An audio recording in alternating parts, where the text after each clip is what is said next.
मनुष्य शरीर हमें क्यों मिला? मनुष्य ही ऐसा है जो कि अपने पुरुषार्थों के अनुरूप हो करके मोक्ष ले सकता है।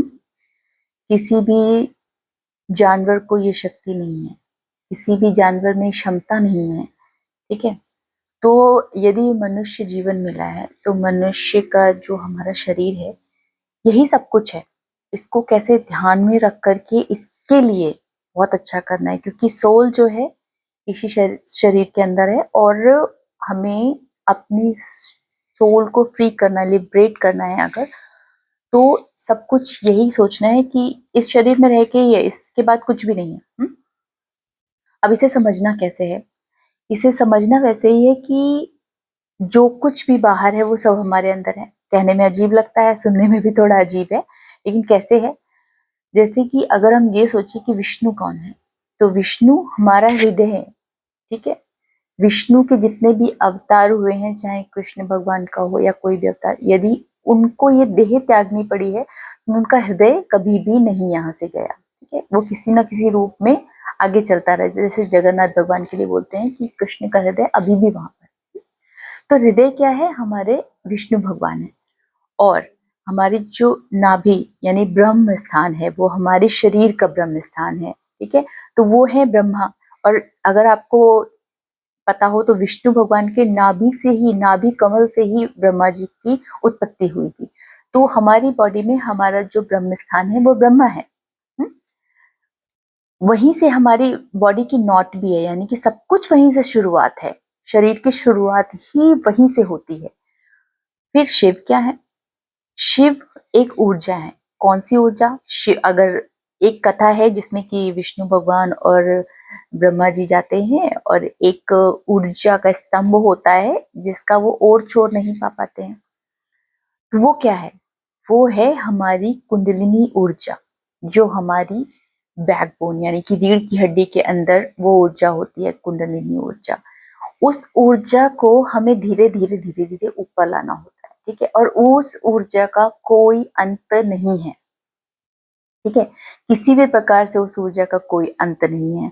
तो जिस ऊर्जा का कोई अंत नहीं है वो शिव है। और जब ये सब हमने समझ लिया हमारे शरीर के अंदर ही है, फिर उस ऊर्जा के ना 7 लेवल्स हैं। उन लेवल्स का आपको क्रॉस करना है लिबरेट होने के लिए। ठीक है, जैसे कि मूलधारा है, चक्रास जिनको बोलते हैं। 7 लेवल्स का मतलब चक्रा, जो 7 चक्रास हैं हमारी बॉडी के अंदर।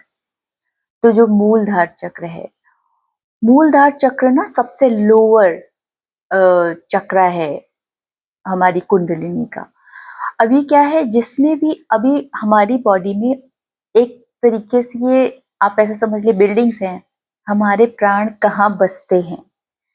मूलाधारा चक्र में अगर हमारे प्राण है तो हमारे पास ना डिजायर्स ऐसी होंगी कि हम किसी का मिल जाए तो किसी का कुछ, मतलब चोरी की भावना, या अर्थ एलिमेंट में ही जीने की, सब कुछ यही है। ये भी ले लो, हमारे पास 10 घर होने चाहिए, 25 चीजें होनी चाहिए, और सारा कुछ ना इसी में उलझा हुआ है। उसके प्राण मूलधारा चक्र में ही उलझे हुए हैं।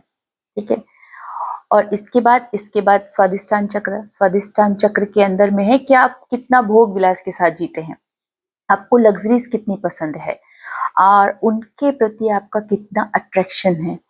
तो वहां पे आ गया आपका स्वादिष्टान चक्र। मणिपूरक चक्र, मणिपूरक चक्र है कि आपको ना क्रेविंग बहुत है खाने के लिए, या नींद बहुत है आपको, यानी कि खाना और सोना आपके जीवन के 2 लक्ष्य हैं, और उसी के आसपास आपकी पूरी दुनिया घूम रही है। तो आपके प्राण कहाँ पर हैं?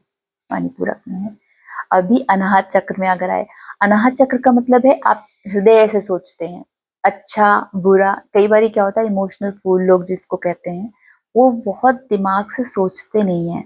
उनके जो दिल में आ रहा है ना वो करते हैं। और कई बार दिल की चली चलाई करने के मतलब आप बहुत जगह धोखा खाते हैं, आप बहुत जगह सेटबैक्स लेते हैं अपने लिए।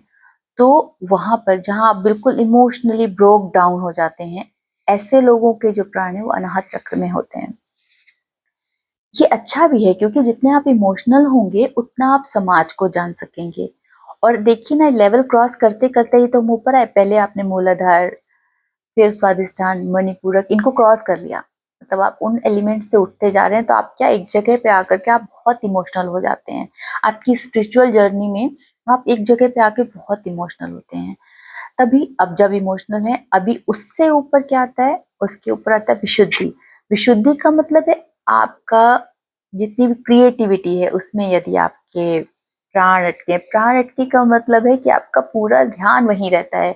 आपको गाने का बहुत शौक है, आप किसी कोई एक बात बोल के जा रहा है, आप उसको चार जब तक सुना नहीं लेते तब तक आपको बिल्कुल चैन नहीं आता है। तो पॉजिटिव भी है हर चीज के, निगेटिव भी इफेक्ट होते हैं। तो अगर आप इस तरीके का बिहेव अपने अंदर पा रहे हैं, यानी कि आपका जो प्राण है वो विशुद्धि में अटका हुआ है। इसके बाद आता है आज्ञा चक्र। आज्ञा चक्र क्या है ना, कि आपकी थर्ड आई है।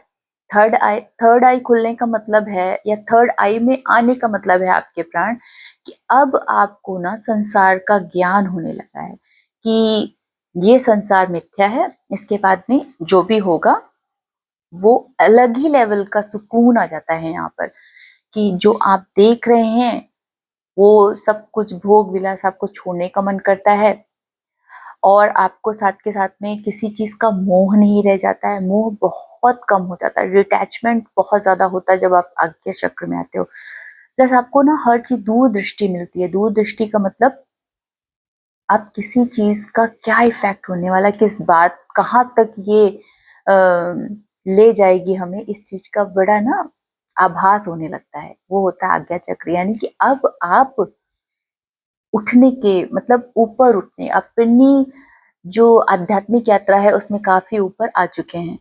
फिर आता है सहस्त्रार, जहां पर कि उसके ऊपर कुछ नहीं है, आप ब्रह्म की तरफ हैं। यानी अहम ब्रह्मास्मि, मैं सर्वज्ञाता हूँ, मैं सब जानता हूँ। यदि इस तरीके की लेकिन भावना है, आपके पास ज्ञान है, इंटेलिजेंस है, बहुत है, लेकिन उसके बाद क्या एक अहंकार जो आ जाता है वो भी आता है। अगर वहां पे आप अटके हो तो वहां अटके हो। यदि आप में अंदर अहंकार नहीं है, जो ज्ञान है आपके पास, आप चाहते हो ये किसी न किसी तरीके से ट्रांसफर हो आपके बच्चों के थ्रू, आपके समाज के थ्रू, तो ये बहुत अच्छी पोजीशन है आपकी स्पिरिचुअलिटी की। ठीक है, तो ऐसे ये चक्रास हो गए। अभी हमने जाना विष्णु, ब्रह्मा और शिव। ठीक है, अब हम अपने ग्रहों को लाते हैं अपने अंदर। ग्रह क्या है, सूर्य क्या है, सूर्य हमारी आंखें हैं, हमारी दृष्टि है, और हमारी जो बोन्स हैं वो सूर्य है। चंद्र क्या है, चंद्रमा हमारा मन है, हमारे अंदर जो 70% पानी की मात्रा है वो है। ठीक है, और हमारा इमोशंस जितने भी हैं वो चंद्रमा है हमारी बॉडी के अंदर। मंगल, मंगल हमारी स्ट्रेंथ है, हमारी ताकत है। और ताकत कहाँ से है, ब्लड से है। यानी कि जो बॉडी के अंदर ब्लड है वो मंगल है। बुध क्या है, बुध है इंटेलिजेंस। आपको याद रखने की क्षमता कितनी है, आप किसी दोराहे पे आते हो तो आप किस राह पे जाकर के सही रास्ता पकड़ पाओगे, इसको पहचानने की जो क्षमता है वो बुध है। बृहस्पति क्या है, गुरु है। गुरु आपका ज्ञान है, जितना भी आध्यात्मिक ज्ञान है या आपका जो भी नॉलेज है वो है गुरु। तो जो भी आप ब्रेन की कैपेसिटी आप कितना ज्ञान एक्युमुलेट कर सकते हैं, ये गुरु है। अभी शनि क्या है, शनि है आपके नर्व्स, आपका जो दौरान हो रहा है, मतलब कि ब्लड का सर्कुलेशन हो रहे हैं पूरा, वो होते हैं आपके शनि। ठीक है, और राहु और केतु, केतु है आपका मूलाधार चक्र, और राहु, राहु है आपकी वाणी, जो आप बोलते हो, जो आप किसी को बहुत मंत्रमुग्ध भी कर सकते हो और किसी को ऐसे घाव भी दे सकते हो जिसकी वजह से शायद वो दोबारा आपको कभी मिलना नहीं चाहेगा। ठीक है, अभी इनको हमने प्लैनेट्स को अपनी बॉडी के अंदर में ऐसे देखा। इन सारी चीजों को, यानी कि अगर हम सब कुछ देख लें, ब्रह्मा विष्णु महेश, सारे ग्रह सब हमारे अंदर हैं, लेकिन फिर भी हम दुखी हैं। तो जो शक्ति चाहिए ना इनको एक साथ करने के लिए, जो इनको चलाने के लिए शक्ति चाहिए, वो है आदि शक्ति। ठीक है, तो शक्ति स्वरूपा जो आदि शक्ति है, जो दुर्गा भवानी है, वो क्या है, वो हमारे शरीर की वो शक्ति है जिसकी वजह से हम चलायमान है। ठीक है, तो अपने शरीर का इस तरीके से ध्यान रखना है। इस ध्यान रखने का मतलब एक कंफर्ट में जाना नहीं है। आज हम 4 घंटे सोएंगे, आज हम सुबह नहीं उठेंगे, आज हम सुबह स्नान नहीं करेंगे, आज हम पूजा पाठ कुछ नहीं करेंगे, ना ही हम खाना बनाएंगे, कुछ नहीं करेंगे, ना ही ठीक से खाएंगे, आज मेरा आराम करने का मन है। ये अपने शरीर को कंफर्ट देना नहीं है, या आप अपने शरीर के साथ में दुराचार कर रहे हैं। इसका मतलब है आप उसका ध्यान नहीं रख रहे हैं। आपको जो आपका शरीर मिला है किस लिए मिला है कि आप उसमें रहते हुए आप अपनी हर जर्नी को, हर एक पड़ाव को अपनी जिंदगी का उसमें रहते हुए पूरा करें, और उसके साथ साथ में उसका समाज का भला करें। ठीक है, और इससे क्या होगा, आपका तो होगा ही भला। मैं मानती हूँ इस चीज को कि आप अपना भला तो करते ही हो, इन चीजों का ध्यान रख करके आप बहुत समाज का भला भी कर सकते हो। आप, लोग ये कह सकते हैं कि ओहो हो, इतना आध्यात्मिक होने का क्या मतलब है, ओहो हो, अभी इसका समय नहीं आया। मेरा मानना है कि कोई समय कभी आता नहीं है, शुरुआत कहीं ना कहीं से करनी पड़ती है। तो वो शुरुआत ऐसे ही करिए कि सबसे पहला काम छोटी छोटी चीजों से अपना ध्यान रखिए। सबसे पहला एक चीज पकड़िए कुछ भी, कि मुझे सुबह उठना है। सुबह उठने का मतलब उठना है, ये नहीं चलेगा कि कल से कर लेंगे। आज से करो, अभी से करो। ठीक है, और सात्विक भोजन, सात्विक भोजन का मतलब समय पे भोजन, फ्रेश फूड। फ्रेश फूड का मतलब आप तुरंत बनाया हुआ खाना या 2-4 घंटे का बनाया हुआ खाना आप खाएं। फ्रोजन फूड नहीं लें, आप बहुत ज्यादा पुराना खाना नहीं खाएं।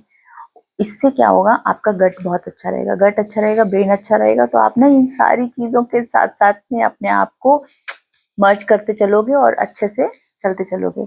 तो छोटे छोटे स्टेप्स लीजिए, बहुत ये नहीं कि एक दिन आज हम उठे और हमने सुबह से लेकर के आज ही योगा कर लेना है, आज ही ध्यान कर लेना है, आज ही एक्सरसाइज कर लेनी है, और लो बाकी शाम को आके थक गए तो दूसरे दिन उठ ही नहीं पाए। तो इस तरीके से नहीं, बट अपने आप को छोटे छोटे स्टेप्स में लेकर के एक आदत में डालिए, एक रूटीन में डालिए।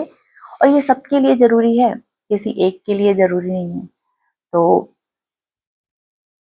हो सकता है मेरी इस कोशिश से कोई जो सुने उसका भला हो। धन्यवाद सुनने के लिए।